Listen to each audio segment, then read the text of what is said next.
As I write this, I am in a DC-9 headed for St. Louis from Pittsburgh. I have a window seat and the clouds are fascinating.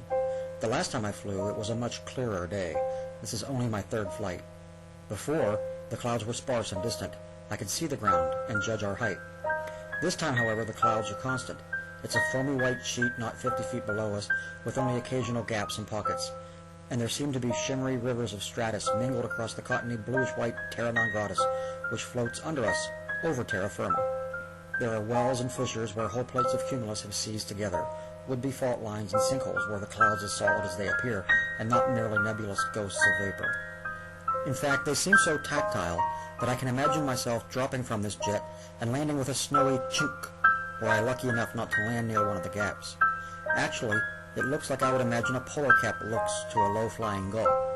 This effect is further compounded by the fact that at the horizon of this billowy mass there is a hint of the setting sun.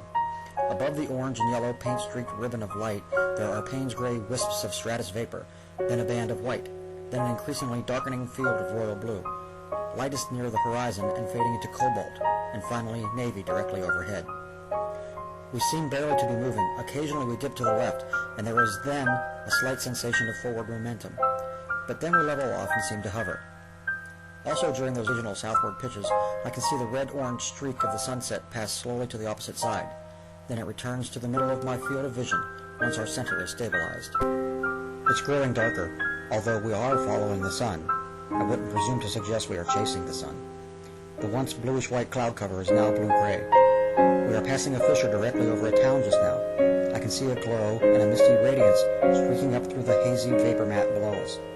Beneath us, dots and rows of lights obscured again by clouds and by our passing. But there are thin areas in the clouds where they glow pink, as if the city lights have worn the nap from underneath. The clouds above the horizon are now nearly as dense as those below.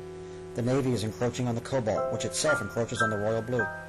The orange has turned red and will soon be gone.